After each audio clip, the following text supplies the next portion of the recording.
Assalamu alaikum wa rahmatullahi wa barakatuhu. Let's make dua inshallah and start. Ameen. Bismillahir Rahmanir Rahim. Allahumma anta salam wa minka salam tabarakta ya dhal jalali wal ikram. Allahumma rabbana yassir wa la tu'assir wa tammim bil khair wa bika nasta'in ya fattah.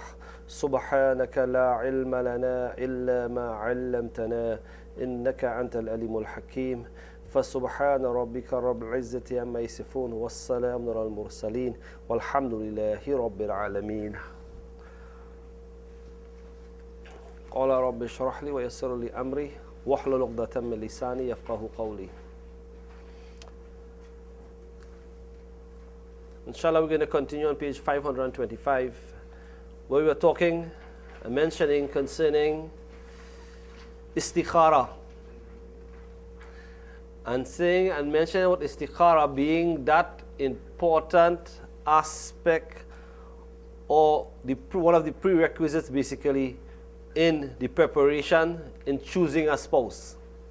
Because we said we can make all the preparations of all the understanding and have all the knowledge and ability to recognize someone that is good or to see and to understand all these things. But the end result of choosing someone and giving us the correct guidance lies with Allah subhanahu wa ta'ala. And therefore, making istikhara for this particular occasion is very important. So istikhara, we mentioned, is that dua, and we explained the dua in details last class so that we will understand how important istikhara is for us to get involved in it. And not just for what? Marriage. We mentioned that istikhara can be used for almost everything that we have that is an important decision in our life, and it should be that when we make this part of our practice, we will rely on Allah. Tawakkal ala Allah, that our trust and our reliance will be on Allah. And this is how it should be in everything that we do every day in our life. Because our planning and our living is really for one day, and that is for the day when we will die. So everything that we do is all in preparation for that, just that one day. So the first thing we mentioned about istikhara is that particular dua. Then, on page 525, we just read through the translation of that dua again. We did the Arabic in last class, and we did the explanation as well. So the meaning of this dua was, O Allah, I consult you as you are all-knowing, and I appeal to you to give me power as you are omnipotent. I ask you for your great favor, for you have power and I do not, and you know all the hidden matters. O Allah, if you know that this matter, then that is the person reciting the dua should mention the matter for which he is seeking Allah's guidance. So this matter really refers to whatever it is, whether it is a person, whether it is a situation that you are having doubt with or you're having a difficulty to understand. Mention that in your dua. Plead before Allah. Ask Allah to give you guidance on that. But you have to talk to Allah in this part of the dua, asking Allah for it.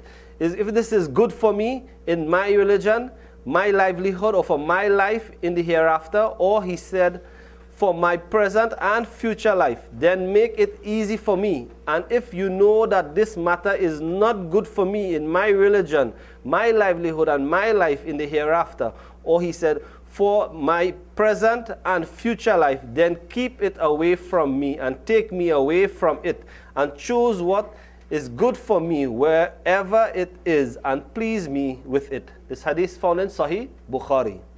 So the complete hadith here is telling us what we have heard here in Salatul Istikhara and this dua is that we put our trust that what Allah decides for us in this matter will be for us. So let's look at the end of it on Istikhara. The hadith of Istikhara does not contain anything pertaining to the inclination or satisfaction of the heart. And that is important to note. We cannot come premeditated. In other words, we already have in our mind pre-judgment what we want to do. And then going before Allah to say, all right, this is the condition it is. So just to what? Please others, we do it. For example, you know, your parents, you have somebody in your mind already. So your parents say to you, well, you know what? Go and make istikhara. I am so sure and I have a kind of feeling in my heart about this particular person. So you go and you make istikhara. And after making istikhara, you know, mommy, daddy, this is the person for me. I've seen all the signs. Istikhara is telling me that this is the sign.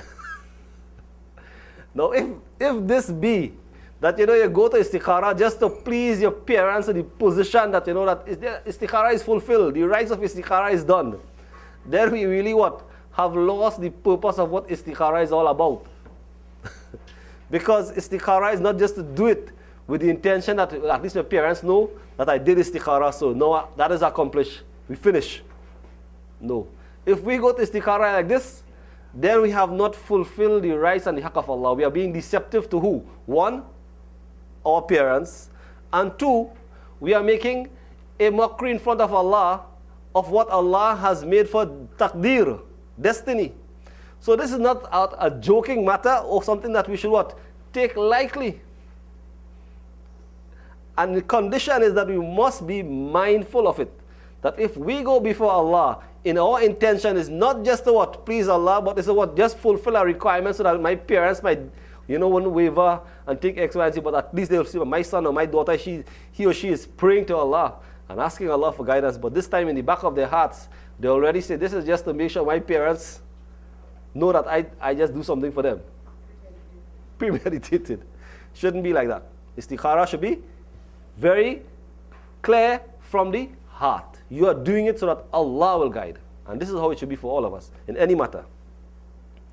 So had it been such, Rasulullah sallallahu alaihi wasallam would have taught us in the dua to ask Allah to incline the heart towards the most appropriate decision. Because we cannot tell the taqdeer or the position that we are going to face, whether it is going to be the right or maybe it may be a test for us. We don't know what's going to be for us and what is written for us. Whether this, what we are going to put ourselves in, will be benefit to us. Suppose we put ourselves in this business and we lose everything. But I made istikhara, I made dua, I asked Allah to give me everything right. And look, I lost everything. Who do we blame now? What it is to be done. Whether this istikhara is right or not. Whether the choice I made was right or not. Whether Allah guided me right or not. But it is said it is not to guide the heart, to incline the heart, but it's to put in us the level of steadfastness and ability to recognize that what comes out of it, it is by the will of Allah. And we must accept that order and that will and live by it and still continue to praise and thank Allah. Because it could have been something even worse. Or it could have been something in a different outcome. But whatever the outcome be, we still have to praise and thank Allah once we fulfill that right as it ought to be fulfilled. And that is important. Even in all of it, fulfilling the obligation in right honor. Whereas the hadith does not say that the dua only contains this much, that Allah, He should protect him from harm. And He should determine a good fate for him, whatever it may be. And the words of the dua were sirf anni, and turn me away from it, refers to the situation when the heart desires and inclines towards it. Because sometimes you might like something and it is not good for us. So if this is not good for me, Allah, don't let my heart linger and ache and pain for something that is really not good for me. Because sometimes we see good deals, the best deal, and every time you didn't take the opportunity of buying that, you tell yourself, boy, you know, I should really take this. I should really take this. And for weeks it will pass, and it will haunt you every time you see it. I'm sorry I didn't do this. Really and truly, it is not a matter of what? Hurting our hearts. Turn our hearts that the desire will we fail from this. This means that when the heart is desirous to go ahead with a matter regarding which istikhara is being made, then Allah should turn the heart away from it by removing this desire and inclination from the heart. And the words, fasfir anni, and turn it away from me, is when the inclination is not found. Then Allah should save him from being forced into it. Therefore, protection and predestination both are the doings of the Almighty Allah subhanahu wa ta'ala. And He alone does as He wills. As far as the slave of Allah is concerned, his responsibility is to make dua and then proceed in the direction of his choice, as that will be best for him. This means that he will be granted the tawfiq, the ability for the best only, and only the best will be made easy for him. Thus, istikhara is an amal, an act. It is an act, part of our ritual daily action, that we should make this salah part of our daily life. We will get up in the morning, brush our teeth, is part of our daily life routine. Istikhara should be like that.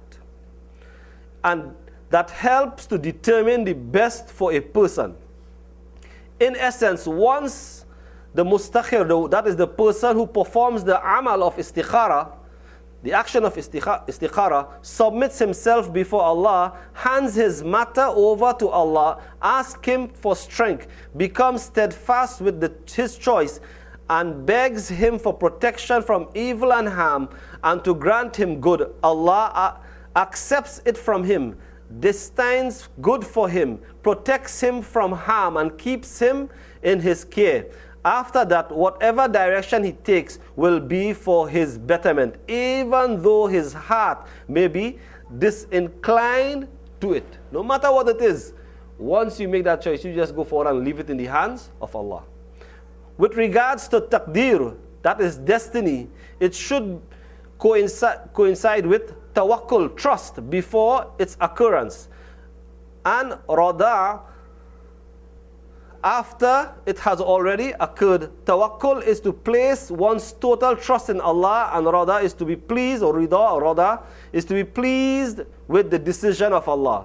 No matter what it is, we must be pleased with Allah. Therefore, he who has placed his total trust in Allah before the occurrence of destiny and is pleased with whatever Allah has destined after it, has indeed fulfilled the demands of servitude to Allah. Note, Salatul Istikhara can be performed at any time except in the 3 makruh times of performing Salah. And that is, those which are mentioned at the time when the sun is rising, when the sun is at its mid-zenith, and when the sun is setting. These are the 3 makruh times that one cannot perform any Salah. Alright? As mentioned above, one must seek the advice of the learned and the righteous in the decision-making process, and should not dismiss them even if it goes against one's own whim and fancy, but should be reflected upon with an unbiased mind. It is upon such good advice that istikhara should be performed. Take advice. Istikhara, go with it with advice. Don't go with what is on your mind alone. In other words, don't take it. What is in your heart, that is it. Istikhara is not alone. My heart on this direction. But turn to someone who would lean and give you some advice. People you could trust, people you feel will give you a good hearing and give you a firm and fair judgment or a fair opinion. Turn to them for advice, because that is going to help you. Nowadays, many youngsters who are not even punctual with their 5 daily fard salat feel that by praying 2 rakat salatul istikhara, an answer from the heavens as to their predetermined and established choice of future spouse will be forthcoming. Whole life you are praying, but when time for what? Choosing a spouse, you want to pray what? Salatul Istikhara. And expect what? Result and heavenly guidance. Right? All the time it wasn't important. What is more important? Important for us should be our 5 times daily salah, because Allah subhanahu wa ta'ala with that 5 times daily salah also guides us, protects us, rewards us, remove our sins by it. This is what the use of the 5 times daily salah does for us. It also gives us our reward and increases in Jannah and so many other things it does for us. But without that, just jumping into Salatul Istikhara, without fulfilling the fara'id of the deen, the obligations of this deen, know that our farz and our compulsory salah is also part and parcel important for us to observe. whilst observing Salatul Istikhara. Because if we rely on Allah with the 5-time daily prayer for our needs to be fulfilled, then know that if we want our destiny as well to be in the hands of Allah, Allah is in charge of our destiny, and it should be part of our belief. وَقَدْرِهِ وَخَيْرِهِ وَشَرِّهِ مِنَ اللَّهِ تَعَالَى وَبَعْثِ بَعْدَ الْمَوْتِ. That the qadr of Allah, we believe in it, that it is from Allah, then we should rely on Allah with this taqdeer. This is mere self-deception, a smokescreen, and the distorting of the sunnah act of worship to soothe one's conscience. It is sometimes used as a convenient cover for not only dismissing the opinions of the elders, but also to give the dini color to one's misbehavior. The Holy Quran teaches us, and those who answer the call of their Lord and perform salah, and who conduct their affairs by mutual consultation, and who spends of what we have bestowed on them. Surah Shura 42 verse 38. And again, the next verse tells us, Allah says in the Holy Quran, and it is very possible that you may dislike something, whereas it is good for you. And similarly, it is very possible that you like something, whereas it is bad for you. Surah Baqarah 2 verse 16. These two ayats, the first one telling us that we must consult with Allah. But in consulting with Allah, He says, there are those people who perform their salah, who would give their charity and their zakah and fulfill the rights of the deen of Allah. They are the ones who will consult with Allah. If a person has no respect for Allah and no awareness of Allah in their life, then they will do everything else. And only when they are in a situation where they cannot what? Do anything for themselves, and it has no resort to do anything else, then they do what? Turn to Allah. Such occasions, one, time of death. When a person dies, that is the time who they are looking for. What do they want? They want Quran, they want dua, they want proper shouting, and they want dua to make so that the mayat, the deceased, get everything good. Everything must be what? Properly well? Good. So, at this point in time, he makes dua and asks Allah for everything that is good. But this is when what happens?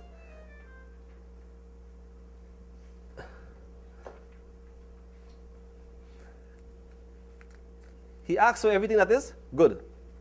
So we learn that man has limited knowledge and deficient intellect. Therefore, many a times he may desire something which may prove harmful to him, and on the other hand, he may dislike something while it is good for him. The sole possessor of perfect knowledge and the only knower of the unseen is Allah, the creator of man and the controller of the system of the entire universe. Therefore, if man desires good, he can only find it in the hands of Allah. According to one hadith, if it is from the good fortune of man that he makes istikhara, seeks good from Allah, and it is from the misfortune that he discards istikhara. Only when he really don't like himself, he could throw away what? Istikhara. And it says, it is evident from the above verses that one must be involved in the worship of Allah and must seek advice via consultation and rely on Allah. Right, so that basically tells us in a nutshell what is istikhara. And we completed that topic last class. And if you still have any questions, inshallah, coming on to the end, we will probably ask questions on istikhara again. But that is basically what one must look at as a very important tool and an instrument that Allah has given us as a source of guidance and benefit for us. Now let us look at, after a person learns, if you go to a garage, a young man goes to a garage or a workshop, he goes there to learn a trade. So he learns to pass the tools. They don't tell him us jump in the engine and start to what? Pull on our engine. Or to take down and find out what is the piston and go and get the rings and replace it and so on. They'll tell him, get the size of spanners, learn how to use this box, that thing. all different instruments. So he learns about all the different things, and then he starts to what? Use the tools when the boss says, well, take that car and repair it.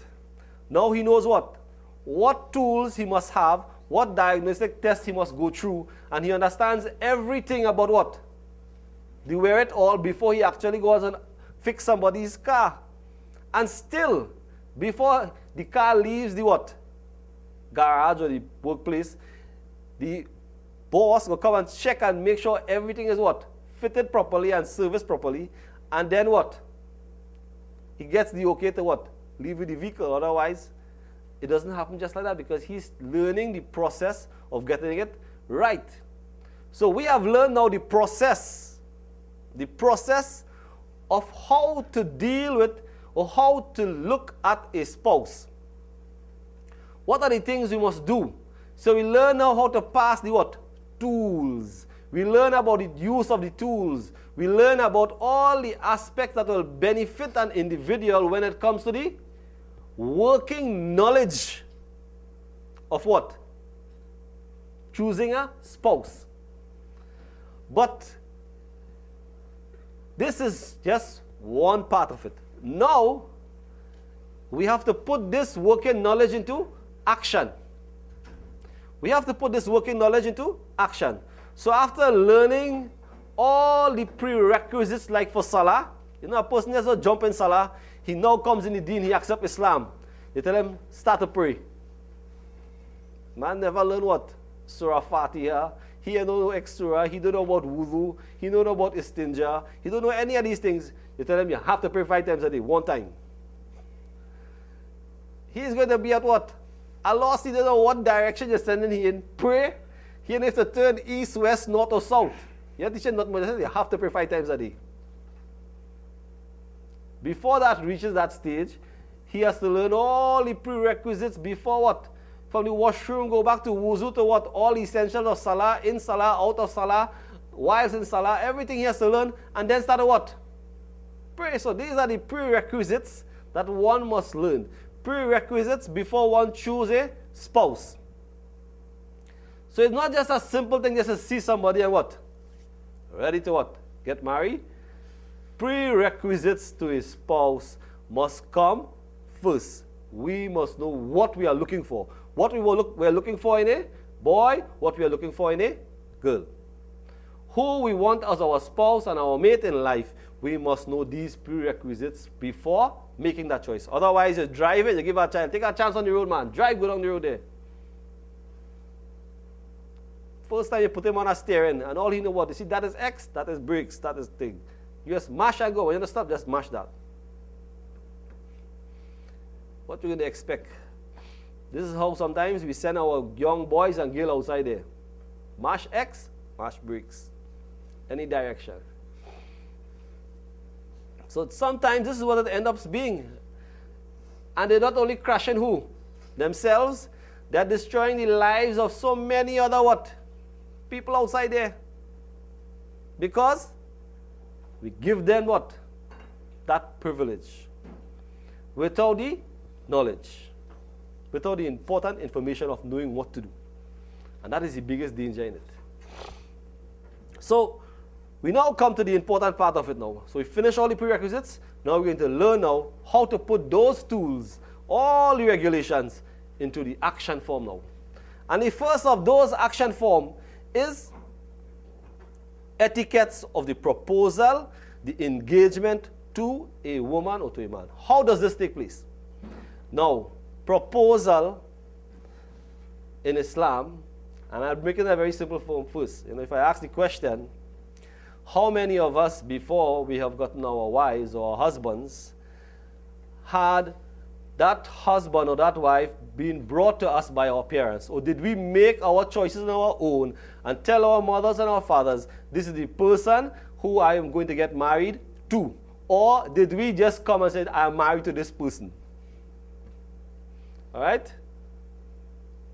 This is what we are talking about now. We reach a stage where we are talking about the etiquettes of proposal, engagement to a woman or to a man. How does that take place in Islam? Right? And this is the important part here, because the homework is really, how does Islam view this? Because Western civilization has taught us, as we live by it, and our children live in this society like that, we see that they interact with people and they have this relationship going on sometimes for years. So a boy might like a girl and they might like each other for what? 3, 4, 5 years. All right? And they might live in that type of relationship for a while. And it could be the other way around. It could be that they, in Western customs and normal thing, they come, they get an engagement. So they have what? An engagement ring. I promise to marry you. So they're living like what? Husband and wife for years. But they just what? Engage. And after 10, 15 years of engagement, they say, now we can live together again. That happens. That is engagement in Western civilization style. What does Islam tells us about engagement? How do we engage? Or is it, as I mentioned before, that we find what? Our mate and come to our parents and say, this is the person I want to marry to. You understand what is happening to us today in society? What Islam and what the Rasul sallallahu alayhi wasallam and his companions did when they reached this stage. When they reach this stage, what takes place? See, having the knowledge, but understanding how it happens in real life is very important. Because the knowledge is not all.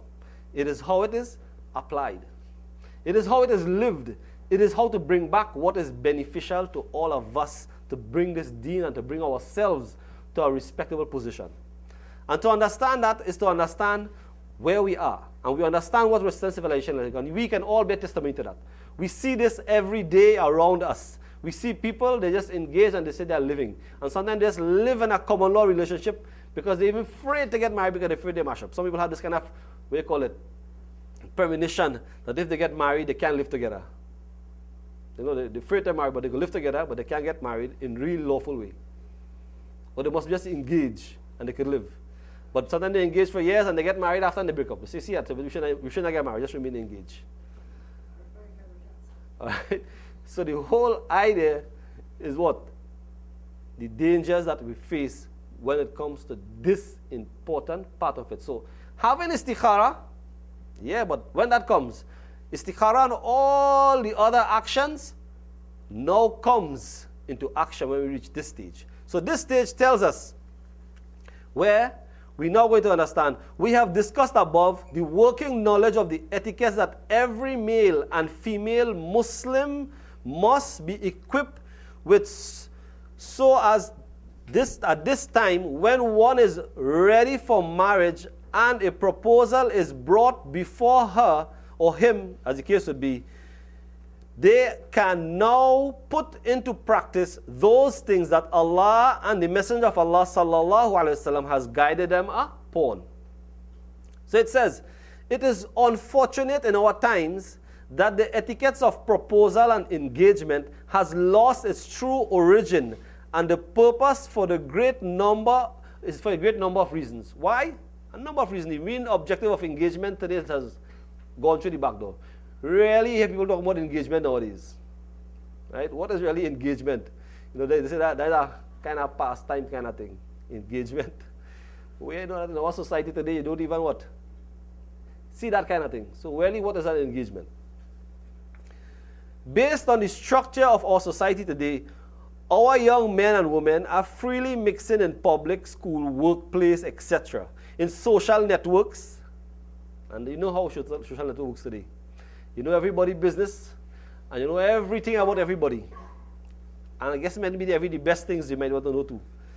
In these particular social networks, we see that and men and women are freely mixing in public and school, workplace, etc. in social networks and other types of circumstance that most of the time they come to their parents engaging in a relationship with an individual for months or probably for years, then saying to their parents or guardian that they want to marry this individual. If perchance the mother or father or respectable guardian, whom is deeply embedded in their hearts for this child of theirs, say, we would like you to marry so and so, instead, they would say, are you forcing me to marry someone I don't know or whom I have never spent no time to know? That is old time thing. You can't tell somebody, marry somebody today. They would think that you what? Belittle them. Who you think I is? You know, who you think I am? You going to tell me to marry somebody? You going to make a proposal for me? I need to know who I am getting married to. I need to know what some people say, well, they need to test who they are going with or who the person they will be with. You know, these are the things that run through their minds. And these are the things that our what? Children will be saying to us today. But really and truly, if this happens, we would see for ourselves that they will say, you can't tell me who to get married to. And you know, in the past I have seen myself where people tell their parents flat out, you can't get nobody for me. You don't know what I want. Right? You don't know what I want in my life. So is this part of our deen as well? Whether somebody could get somebody for somebody or not. Or arrange a marriage. You know, some masajid I went to recently and I saw they have on the notice board, they have the age, the size that the person is looking for. And they're also describing they should be working and they should be so and so, and only serious inquiries only. It must be serious inquiries. Otherwise, don't call.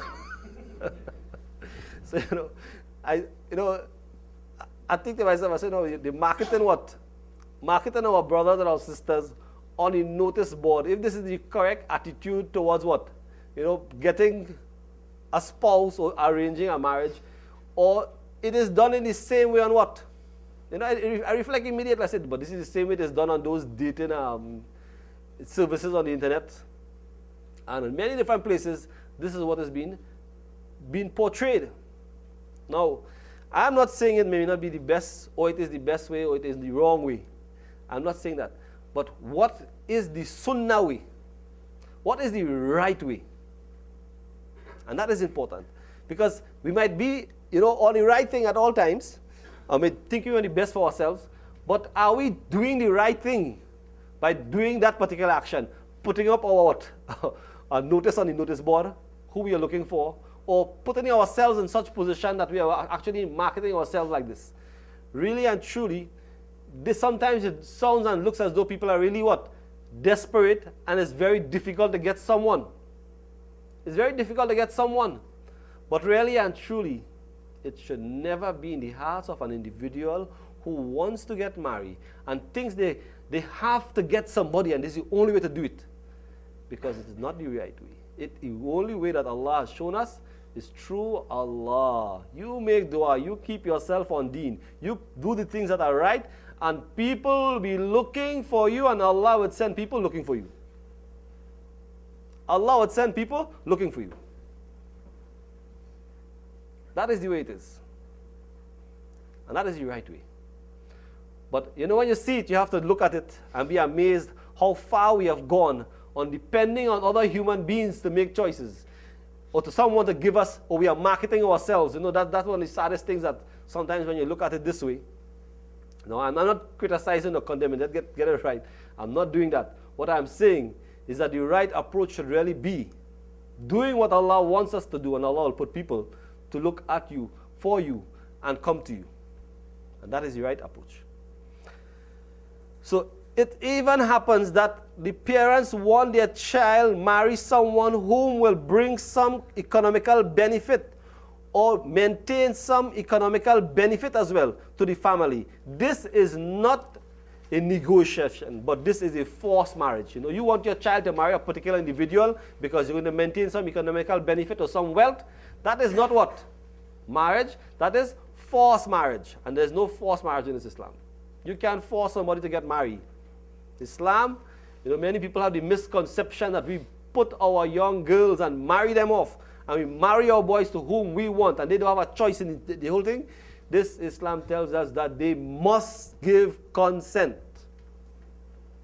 And nobody can force nobody to marry whom they want to. And that's the first principle that we must understand. But choice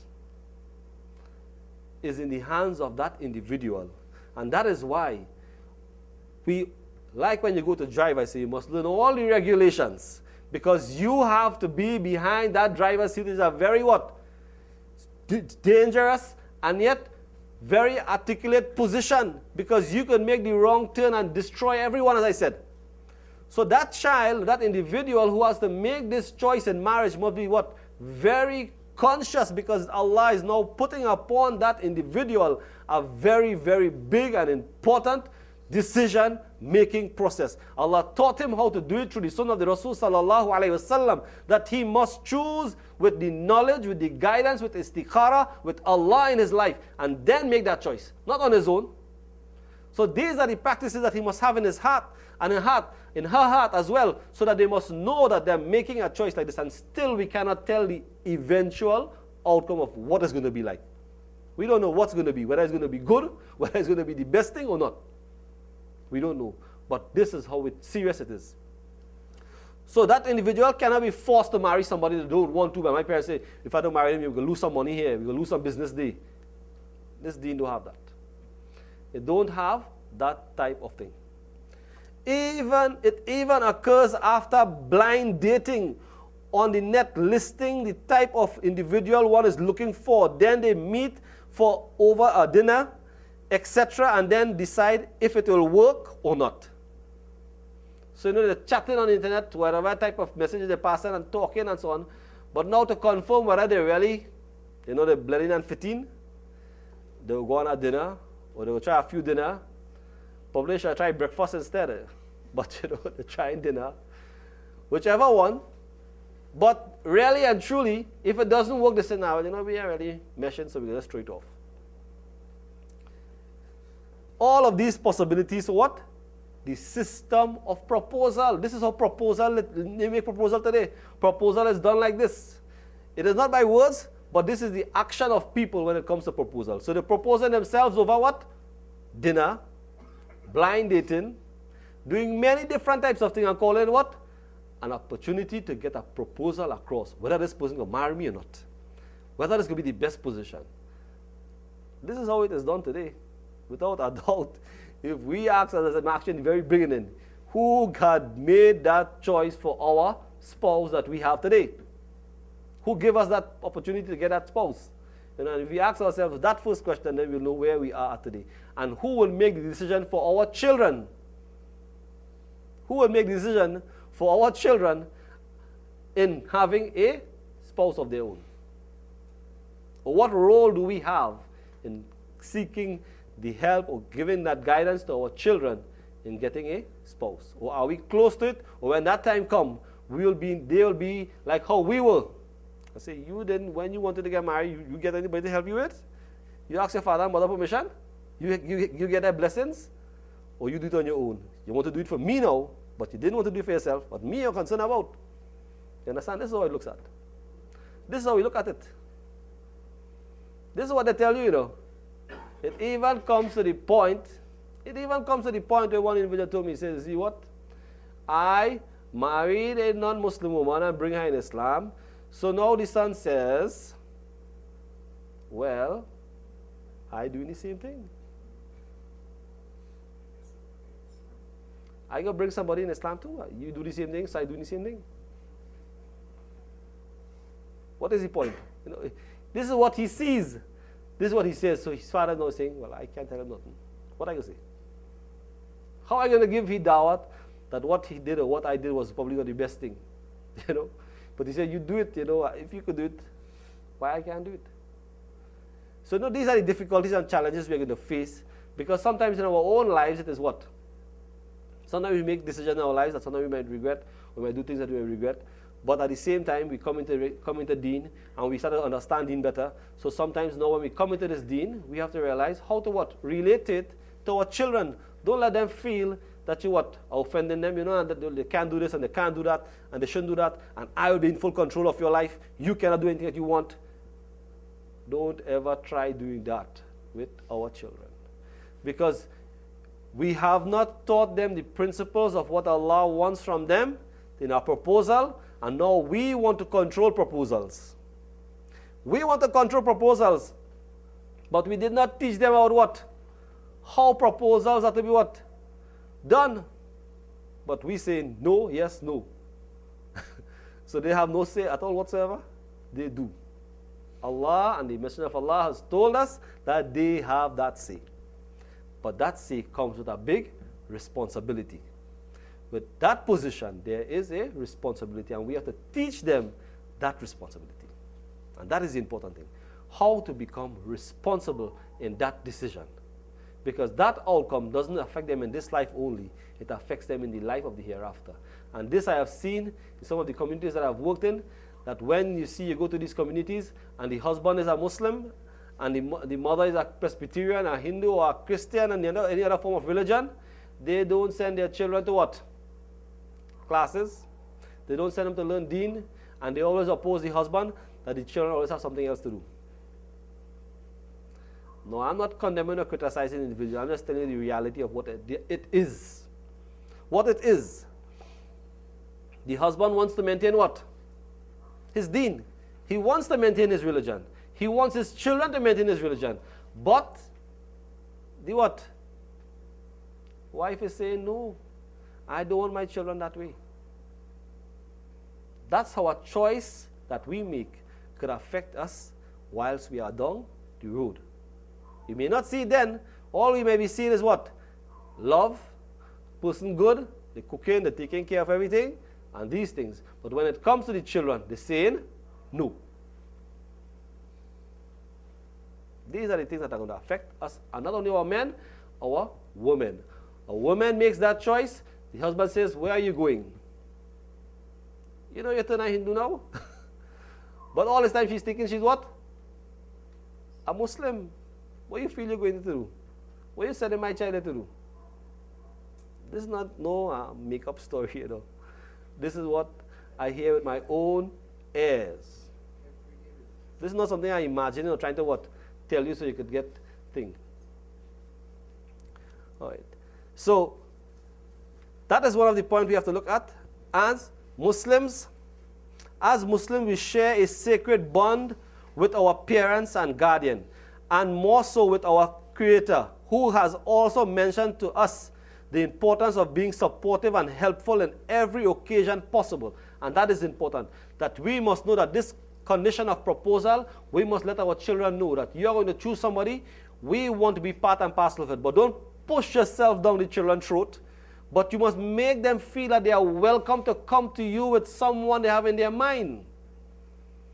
And you must know who they are with, and who they want to be with, and who they have their eyes on. Your ears and your eyes must be always observing this. But you have to know when to pull the rope and when to let it go. And when to pull it again and say, now is the time to what? Make the proposal. Now is the time to make the proposal. Because if we try to do it the other way around, they will never have that opportunity, because we have to show them that Allah is giving guidance and we have to give support. We have to support our children so that they will know that this decision is not a one-sided decision, but is a collective decision, so that they will understand that when we come to the point here now of proposals, who are the ones really responsible for that individual? According to the four schools of law, there is a term that we use that when we're going to get someone married and proposals are going to be made, there is always someone called the wali or the wakil.